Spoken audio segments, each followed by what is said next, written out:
Welcome to a segment of Mind You and Food. This is Suzanne Toro, and this segment is brought to you by BeSimply. Let's dive in. Welcome to Mind You and Food, and I want to thank you all for being here in this moment. We are diving into the lungs a little further and the large intestines. We are going to be setting you up for success in this season as we lead into fall and spring. And both these times of year, because they're releasing a lot into the environment, whether it's the shedding of the trees or the blooming of the trees, this can create upper respiratory allergies, all kinds of things. And so on the physical level, we're going to talk a little bit more about these lungs that you can proactively care for and nourish. And then on an emotional level, we're going to go a little deeper in beyond the grief release and connect some dots for all of you there. And then I'll give a few shout outs of recipes that will be listed on the website, SuzanneToro.com. And last week's full post is available later today with all the recipes. And that'll be the rhythm that within the week you can get the recipes, or I'll add them also below. But just go to SuzanneToro.com and it'll make it really easy for you to look up other recipes and other segments. So as we continue to move into the seasonal shift, the transition will start to occur in this next week. And I do like to point out that, we're not held by these equinoxes that were established on a Gregorian calendar that was overlaid in interstellar space. So you will start to feel the seasonal shift. And sometimes the seasons are shorter or longer. And I know, based on a few people that monitor the spin of the earth, that we are spinning faster these past few years. So the seasons have been shifting and actually impacting our crops and so forth. So it's always important, rather than looking to that Gregorian calendar, as you feel into what the environment is doing and calling out. Similar here in Southern California, we have warmer weather in September and October. It's like back and forth. We had a really hot spot, and then now it's cooling off, but we may have more hot weather. So you will adapt and adjust your food and just your way of life based on those things. So if we dive in a little bit further on how you can support yourself on a daily basis, because this mucus that can tend to build up in the lungs, or you could be really dry but still feeling the need to expel, one of two things: you'll need to add more water, or add some heat to break down that phlegm, and heat, salt, those kinds of things to help keep it moving. So daily, as you move into these seasons, a good thing to do for brothers and sisters in the Southern Hemisphere is to take honey. A spoonful of local honey is very helpful if your system can tolerate it. And I do want to disclaim, one size does not fit all. And so I do offer complimentary 21-minute consult on food alchemy and all the other things that I offer. You can connect with me that way if you want to just check in and see where you could go from there. But these are general things that can work, and you can test out and feel into them based on what you need. Also, daily neti pot cleanses with warm, not too warm because you don't want to burn your nasal cavities, but with water, Himalayan salt or sea salt, and you'll flush it. And I will find one and put a link below. There, you can pick them up nowadays at your local stores, all kinds of stores. So look at it that way. Support your local mom and pop stores, local community stores first if you can, because it's really important to support that type of economy from my perspective. Also, with that daily teaspoon of honey, you can add cinnamon. That's an anti-inflammatory, which will help open up those airways. The other thing that's super important is water, really. And Ayurvedic tip I've mentioned before is warm water with lemon or lime, depending on what's going on for you. You can feel into what sounds better to you and taste by taste. And then also mineral water is very helpful because oftentimes we're depleted. We're coming into this, the lungs is this metal time, minerals, the earth's been feeding those. So a mineral water can be super helpful. And there are different brands on board, or you can add minerals to your water. And from there, you want to add lime juice, really a nice nutrient for the liver, and just to clear and re-supplement the body. And you'll know when you crave it. It's almost like you can't get enough of it. So that's a sign that your minerals might be a little deficient. So you want to look at that. And then the other component here for the lungs and the intestines, I'll go into that in a second, is good water. If you want to learn more, I put a link about the way of water, something that I highly recommend. I can't say enough good things about it. But the water really helps with your breathing and your airways, and you want it to be clean. And then you'll want the ability to adjust the pH, which is a longer conversation. And this solution that I recommend also is supercharged. So it will hydrate you on a cellular level. This is really important. I can tell you from someone that suffered, I'm healed now from asthma, is that when you don't get in water into your system that is actually hydrating you, those capillaries, especially if you are on a big pharma daily regime for your asthma, the capillaries bit by bit close. And from certain medical doctors, they view that they can't regenerate. I beg to differ. And what I can say is once I started drinking this Kangen water, is the machine that I have, it opened up those little capillaries. And anyone that's out there listening that has had asthma or has asthma, send me a message and I'll explain more. But you get really intimate with your lungs, and it was almost immediate. It opened up those little capillaries. You could feel it. And if you have had an asthma attack, you feel them close, your lungs close down, but it's a very unusual experience. And so a good water is going to really help keep that in balance. And I can say, based on several things I did on my own journey of healing with some integrated support, that I no longer am on any medications for my lungs. And that is a really great feeling because it can be very costly and expensive and scary.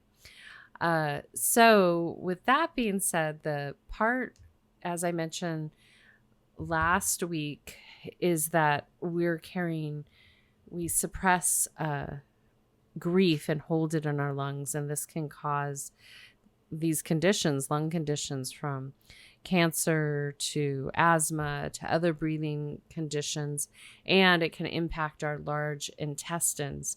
And so when you get a mucus build up, it will exit out through your mouth, through your digestive tract, in your bowels. And so we want to keep this area flush so you can keep everything healthy. So balancing both is really important in this season, and being proactive. So what can typically happen is, here we go into fall here and spring, and the same thing applies down under, because that's where a lot of fresh pollens are blooming.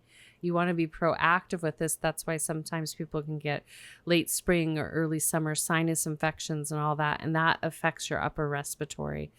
So if inspired, be proactive year round if this is a soft spot for you, and you can eliminate. I mean, I'm living proof of this. I used to have a lot of sinus infections, allergic reactions, and they're very minimal now. So by some of these things I'm offering or suggesting, and if you want to talk more about it, just send me an email or book a consult and we'll dive in, because one size does not fit all. I will say that over and over again for a very good reason. So also, last week we talked about Shizandra and cordyceps as good supportive herbal tonics at this time of year.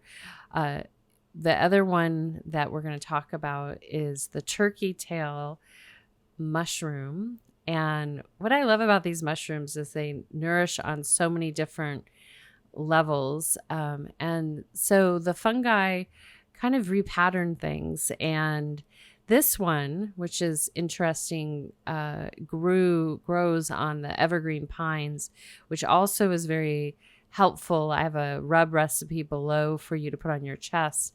Those pines help. So imagine this fungi is growing on the pine trees, and this will help balance your lung. And the turkey tail will reduce the coughing, the wind, so to speak, and also help resolve upper respiratory infections. And it also has a lot of great things around the C word, not the CO, but the CA word, cancer, where this is very supportive in regeneration, proactively keeping that away or helping in your integrative treatment to regenerate if you are going through treatment for something in the lung region. So again, proactive measures are really the way to go versus reactive measures. But if you're in a reactive space, this is also a great thing to help shore up what you're going through in any type of treatment. If you have lung cancer, this can be considered. The only thing I would recommend is reach out to me, let me know what's going on so we can look at all your protocol. And this is really important, that all your medications, all your approaches are evaluated, your nutrition, so that you can be set up for success. If you think about a bodybuilder or an athlete, they have all these people training their physical body, their mental, their emotional, and even their spiritual body. And it's a puzzle you put together. And it's something I love. You know, I love problem solving. So figuring out the solution is a process, and it's important to cover all your bases. And sometimes, you know, when you're in it, you don't have the bandwidth to do that. So it's nice to have someone on your side and your team to help you with that. So also from here, upper respiratory rubs are really helpful, and you could utilize this early on just to give yourself a little love, maybe even once a week. If you know historically you tend to get an infection annually or maybe several times over. So again, a proactive, but I wouldn't say you need to do it daily. And this is an Ayurvedic chest rub, which is really yummy. Ayurvedic body treatments are so amazing, and you can do a lot of it yourself. And so with this one, you'll have the recipe below, because there's lots of things. I'm not going to rattle them all off, but it's, you know, like if you remember Vicks Vapor Rub, but this is going to be a natural organic rub balm that you'll put on your chest, your lung region, front and back, and could even put, depending on what you can tolerate, on the upper lip. The other nice thing about if you make your own rubs, or if you would like me to make one, I can do that too. I'm all about customizing, is that you can customize it. So I'm giving you a recipe. However, based on what works for you, you might omit or we might alter some of these things. For example, I can't use some of these ingredients, but I can blend them and have them put into a balm for you. I can make a balm for you with them because you you don't have an allergy to them. So those are the things we want to look at. And sometimes, for a whole lifetime, we may have an allergy to something, and that could be karmic, So from there, I want to recommend, before we go into the motions, a couple recipes, and then I'll be linking an article below about excellent lung foods. And this is a great way to think about, the more you learn about what works, what brings you into that happy place with your food. Then it's easier. Food is your medicine. You don't have to worry about a lot of supplementation and so forth. So one thing that I love, and it also is combined in a penne pasta dish, but you could just make it as the broccoli alone, you take broccoli, you're going to blend in a bowl cayenne, oregano, garlic, salt, pepper. You can even put some basil in there. And you're going to blend it up, dried basil. You're going to blend it up really good. And then you're going to heat up a little bit of olive oil, some ghee. You take that broccoli and you start pan frying it. You don't want to put too much oil because you want to get kind of a crispiness to it. And then prior to putting that broccoli in, you want to put the garlic, the oregano, the spice blend. I always love building those flavors from the bottom up. So you'll be seasoning that whole pan. The broccoli goes in there and you will have this beautiful, yummy dish. You could throw it on pasta. You can make it ahead. You could even roast this if you don't want to do the whole saute thing. And then you could have it in your fridge and add it to things during the week. Add it to sandwiches, wraps, salads, as a side dish or as a whole meal. And broccoli is rich in glutathione and is really helpful in recovery, or if you feel like you're starting to get a bug. From there, that's also yummy. And we have these coming in season now. Everyone, I even saw people decorating in my local area, is pumpkin soup. I will put that recipe below. I have a yummy one. You integrate pumpkin and sweet potato and coconut milk. And a few other things. That's also a great thing that you can make ahead of time, beginning of the week. Put in smaller containers so you can eat it on the go. I highly recommend, the more fresh food that you can eat, the better. I also recommend slow heating. So for instance, if you're using a soup like this, you could put it in a pan of water. You could store these in glass jars, put the jar in the water, warm it up that way versus using a microwave or heating it direct on the stovetop. It's just a little bit of a gentler approach. And then another great thing for the lungs is cacao and bananas. So a little recipe below of cacao-covered bananas that you can have as a treat. You can freeze these and then have it as a nice little sweet treat after a meal or a little nibble if you're having a craving. So that's always important too. One thing to note, when the lungs and even any part of you is in distress, we crave comfort food because that kind of gives us that safe feeling. So I'll be adding more recipes because if anyone that's listening has had issues with their lungs, they know it's scary. And for anyone that has not, and you live with someone that has issues with their lungs, please have compassion and a most certain calm with them, because when someone can't breathe and then the people around them are freaking out, it doesn't feel so good because you're internally, the person is scared as it is. And then if other people are uneasy, it just is a domino effect. So, and even when someone's not having maybe a problem with their lungs, that's a good time to talk as a family. Like, what can we do together to support one another through this process? And I know for years it seemed more stressful to people that were around me, that I preferred handling it on my own because I could manage my own ship and let everyone else be out of the scare, the fight or flight. So it's just really important, but it's good if you can make a team approach in these things, and people might then know how to make some, beverages for you or get you what you need, especially if you can't speak, because that's also what happens when your lungs are closing up.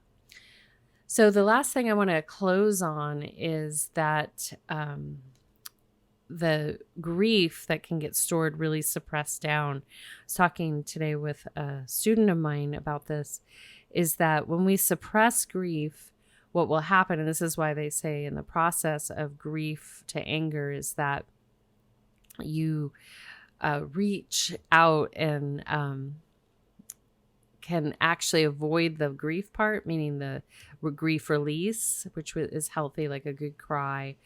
And then anger can come out, and it can come out in the most, unlikely situations. And it really will catch the person that's receiving that anger off guard. And sometimes it can come out at strangers. I've experienced this myself, after usually death, like an extreme loss of someone that, it's not always, but there's been a couple instances of losing someone, a child, and then losing a young family friend that, it's almost too much, and maybe there isn't the opportunity to release the grief in a way that's healthy. And then what happens is anger. And typically anger will happen. It's part of the steps of going through grief.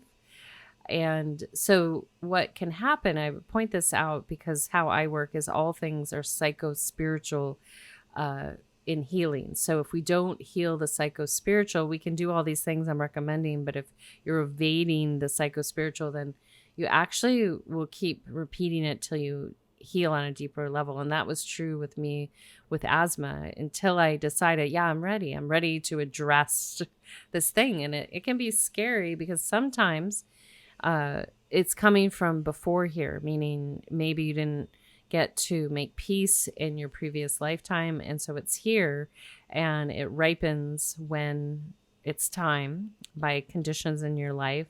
And so to make peace, sometimes there's a lot of trusting in these unknown things. So if you notice you have a lot of anger, I recommend, and for our brothers and sisters down in the Southern Hemisphere, that's the spring, grief to anger, is that anger, if we bring in patience so we can discover the grief, then we can come to a resolution.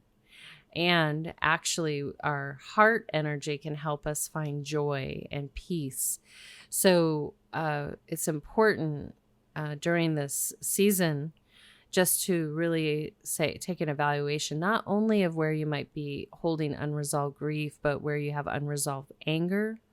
And is your inner fire, is it moving? Do you feel like you're in forward motion? Because if you have a lot of trauma stored up, you might feel stuck. You might feel debilitated. Now, I'm going to do in the near future a segment on this, because a lot of people, again, just like with people, if they have family members with asthma, they may not understand, is trauma is really debilitating, and that can make people feel very stuck. So we look at the energy of the fire, the chi, even in the body, to see how much momentum.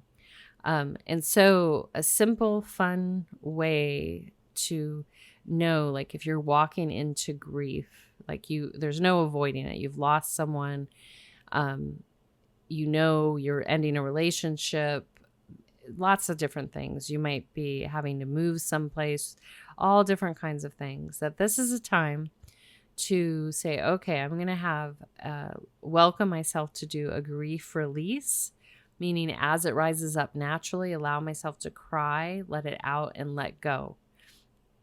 And then it's there. And then you want to rebalance the system with some good water, food, all of those things, so that you don't deplete your immune system or your adrenals in the process.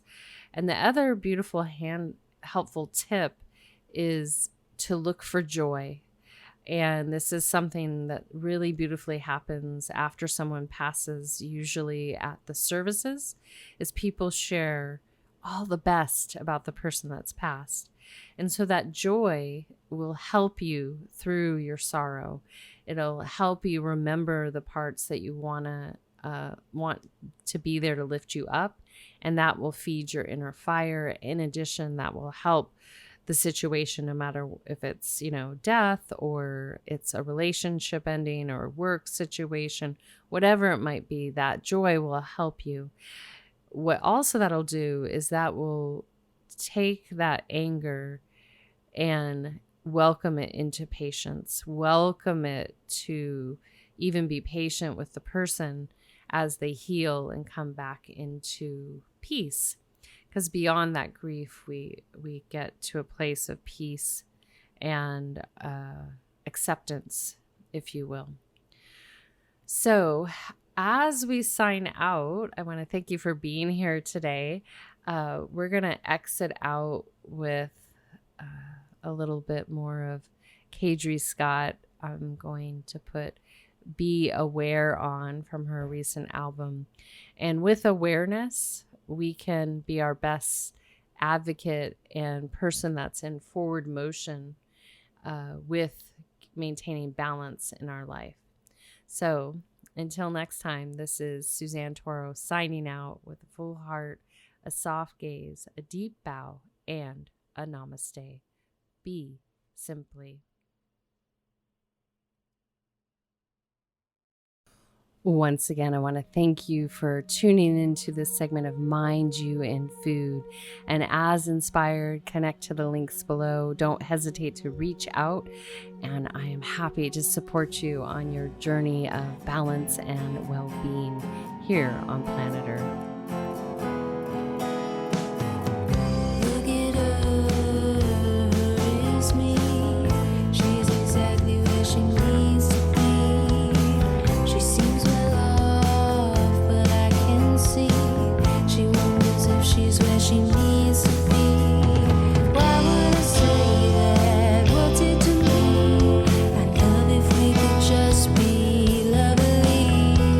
Why would I say that?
the bliss of ignorance, you confine yourself.